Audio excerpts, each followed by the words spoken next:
ನಮಸ್ಕಾರ ವೀಕ್ಷಕರೇ, ಐಡಿಯಾ ನ್ಯೂಸ್ಗೆ ಸ್ವಾಗತ. ಕೋಲಾರ ರಾಷ್ಟ್ರೀಯ ಹೆದ್ದಾರಿ ಟಮಾಟ ಮಂಡಿ ಪಕ್ಕದಲ್ಲಿರುವ ಶ್ರೀ ಶಕ್ತಿ ದೇವತಾ ಶ್ರೀ ಹನುಮಂತ ಈ ದೇವಸ್ಥಾನಕ್ಕೆ ಪ್ರತಿ ಶನಿವಾರ ಸುಮಾರು ಭಕ್ತಾದಿಗಳು ಬರ್ತಾ ಇರ್ತಾರೆ. ಇಲ್ಲಿ ವಿಶೇಷ ಏನಪ್ಪ ಅಂದರೆ, ನಮಗೆ ಯಾವುದೇ ಗ್ರಹ ಗಾಚಾರ ಇರಲಿ, ಮನಸ್ತಾಪಕ್ಕಾದರೆ, ನಮ್ಮ ಧರ್ಮವನ್ನು ಕಾಪಾಡಬೇಕಾದ್ರೆ ನಮ್ಮ ಹಿಂದೂಗಳೆಲ್ಲರೂ ಒಂದಾಗಬೇಕು.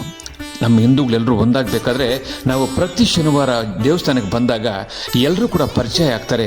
ಜಾತಿ ಭೇದವನ್ನು ಮರೆತು ನಾವು ನಮ್ಮ ದೇಶವನ್ನು ಕಾಪಾಡೋದಕ್ಕೆ ಇದೊಂದು ಸರಳ ಮಾರ್ಗ ಅಂತ ಕೂಡ ಹೇಳ್ಬೋದು. ಬನ್ನಿ, ಪ್ರತಿ ಶನಿವಾರ ಕೂಡ ನೀವು ನಿಮ್ಮ ಕುಟುಂಬದಲ್ಲಿರ್ತಕ್ಕಂಥ ಎಲ್ಲ ಸದಸ್ಯರನ್ನು ಕರ್ಕೊಬಂದು ಪ್ರತಿ ಶನಿವಾರ ಹನುಮಂತನ ದರ್ಶನ ಪಡೆದಾಗ ನಾವೆಲ್ಲ ಒಂದಾಗ್ತೀವಿ. ಈ ರೂಪದಲ್ಲಾದರೂ ಹಿಂದೂ ಧರ್ಮದನ್ನು ಕಾಪಾಡೋದಕ್ಕೆ, ಹಿಂದೂ ದೇವಾಲಯವನ್ನು ಕಾಪಾಡೋದಕ್ಕೆ, ಈ ದೇಶವನ್ನು ಕಾಪಾಡೋದಕ್ಕೆ, ಹಿಂದೂಗಳು ಎಲ್ಲರೂ ಒಗ್ಗಟ್ಟಾಗೋದಕ್ಕೆ ಒಂದು ಶನಿವಾರ ಬಂದು ಒಂದು 5 ನಿಮಿಷ ದೇವರನ್ನು ನೆನಪಿಸೋಣ. ಜೈ ಶ್ರೀರಾಮ್.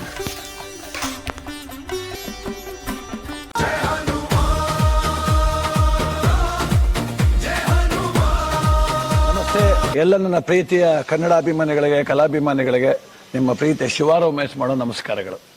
ಕೋಲಾರದ ಸಮಸ್ತ ಬಂಧುಗಳು, ಕರ್ನಾಟಕದ ಎಲ್ಲ ಕಲಾಭಿಮಾನಿಗಳು, ಕನ್ನಡಾಭಿಮಾನಿಗಳು ಈ ಐಡಿಯಾ ನ್ಯೂಸ್ ಚಾನಲ್ನ ಸಬ್ಸ್ಕ್ರೈಬ್ ಮಾಡ್ಕೊಳ್ಳಿ, ಬೆಂಬಲಿಸಿ, ಆಶೀರ್ವದಿಸಿ, ಆನಂದಿಸಿ, ವಿವೇಚಿಸಿ, ವಿಚಾರಿಸಿ.